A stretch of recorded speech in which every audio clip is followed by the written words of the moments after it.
Президент Москвага барат. Садыр Жапаров менен Путин телефон аркылуу сүйлөштү. Бүгүн 10 майда Россия тараптын демилгеси менен Кыргыз Республикасынын президенти Садыр Жапаров жана Россия Федерациясынын президенти Владимир Путин телефон аркылуу сүйлөштү. Бул тууралуу Кыргыз Республикасынын президентинин басма сөз кызматы билдирет. Мамлекет башчылары улуу ата мекендик согуштагы жеңиштин 76 жылдыгы менен бири-бирин куттукташты.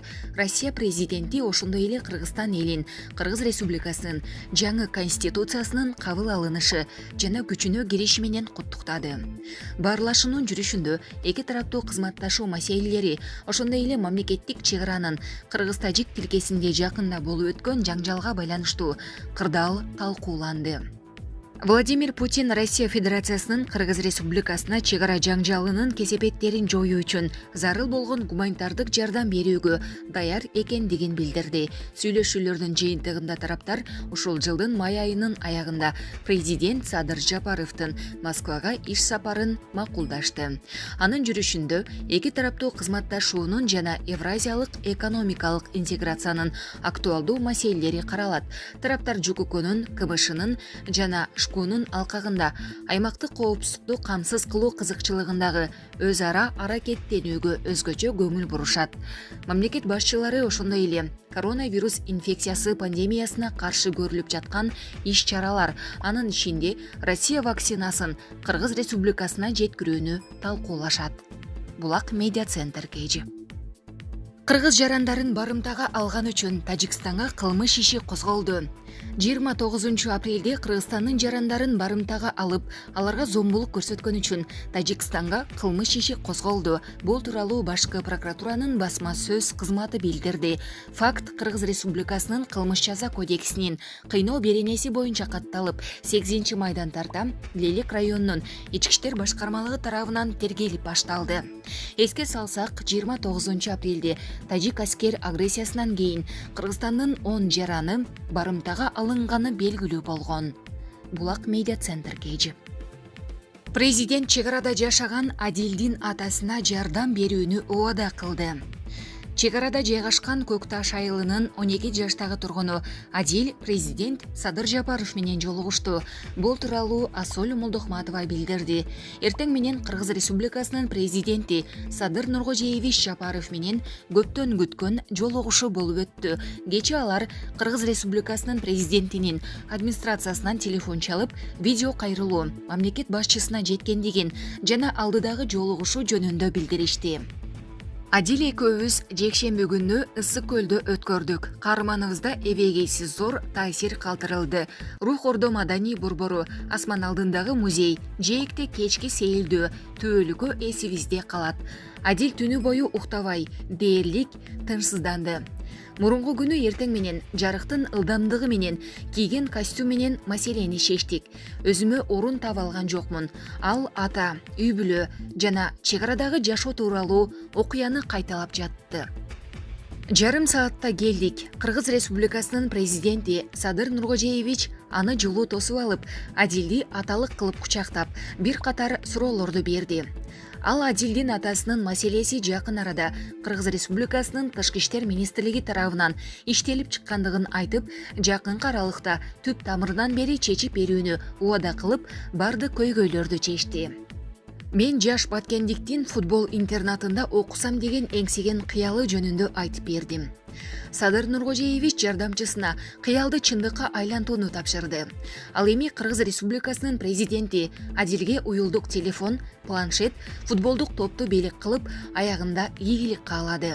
Адил бактылуу, кубанычтуу, анын абалын сөз менен жеткирүү кыйын.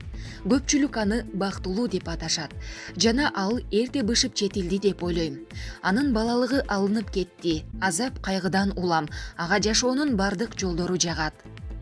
Жарым сааттын ичинде Садыр Нуркожоевич жаш баткендиктин бардык көйгөйлөрүн чечип берди. Мына ушундай боорукер, айкөлдүк, сезимтал президент Садыр Жапаров мага эң боорукер, чын жүрөктөн таасир эткен.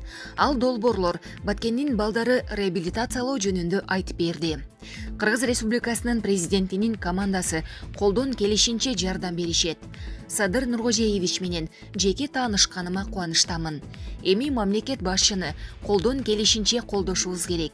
Ошондо жол оңой болот.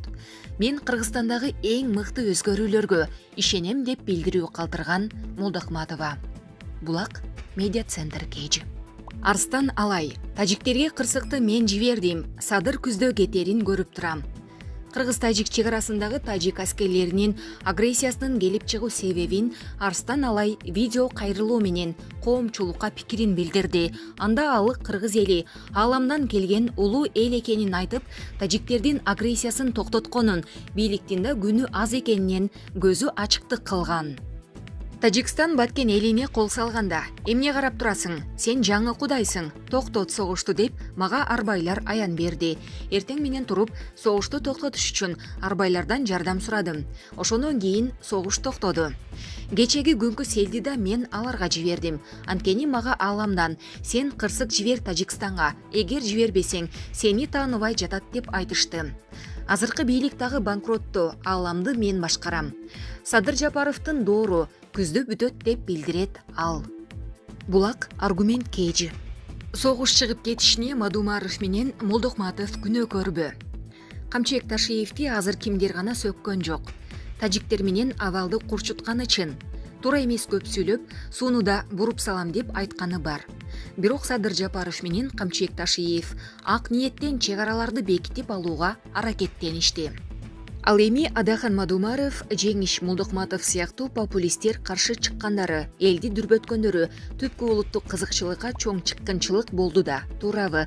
Азыркы учурда Кыргызстан биринчи кезекте Өзбекстан менен да чек араларыбызды тактап алганыбыз эң орчундуу маселе. Бир айдын ичинде Ташкент менен дагы бир жолу такталган документти өкмөт тарабынан бекитип, жогорку кеңештин ратификациясына чыгарыш керектигин азыркы абалды терең түшүнгөндөр бир добуштан айтып атышат.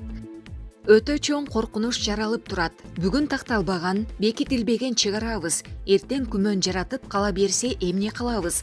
Кокус бирдеме болсо, өзүбүздү канчалык кыйын эсептебейли. Эки фронтко согушуп калышыбыз мүмкүн. Өзбек туугандар соктогу этникалык тажик, бирок паспорту өзбек, калкын коргоо үчүн анклавка коридорду күч менен киргизүү мүмкүнчүлүгүн пайдаланбайбы? Ким кепилдик бере алат? Ошондуктан улутчул популизмди тим коюп, эсибиз барда этегибизди жыялы, туугандар. Азия News кезети. Булак Арыва Кejи. Тажикстан кыргызстандыктардын балдарын бербей койду. Васильевка айылынын тургуну Сони Шералиев Тажикстандан балдарын алып чыга албай калган үй бүлөнүн окуясын Кактус медиа редакциясына айтып берди. Мындан мурун тажик тарап аскер конфликти учурунда Тажикстандан кайтып келе жаткан Кыргызстандын жарандарынын балдарын алып калды деген маалымат тараган. Тажикстан бул кадамын ата-эненин жарандыгы Кыргызстандыкы болгону менен балдардын туулгандыгы тууралуу күбөлүктөрү Тажикстандан алынган. Демек алар Тажикстандын жараны деп түшүндүргөн. Балдарды балдар үйүнө өткөрүшөт деген маалыматта чыккан.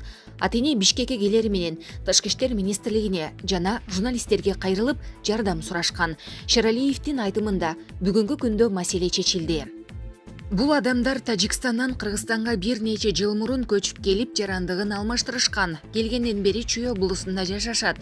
Пандемия башталганда балдар менен жерге талга ата-энесиникине кетишкен. Конфликт башталганда кайра Кыргызстанга кайтып келе жатканда өздөрүн чек арадан өткөрүп, балдардын жарандыгы Тажикстандыкы деген шылтоо менен чыгарбай коюшат. Балдарды балдар үйүнө өткөрүп салабыз деп коркутушкан экен. Бирок белгилүү болгондой, аларды чоң ата чоң энесиникине жеткирип коюш. Ата-эне Бишкекке келип, Тышкы иштер министрлигине жана журналисттерге кайрылып жардам сурашкан. Тышкы иштер министри менен элчилик тажик тарап менен сүйлөшүүлөрдү жүргүзүп, балдарды каалаган учурда алып чыгуу руксатын алышкан. Бирок балдардын чоң аталары азырынча алып кетпей туруусун суранышкан деп Шералиев айтып берди. Булак Назар News Кejи.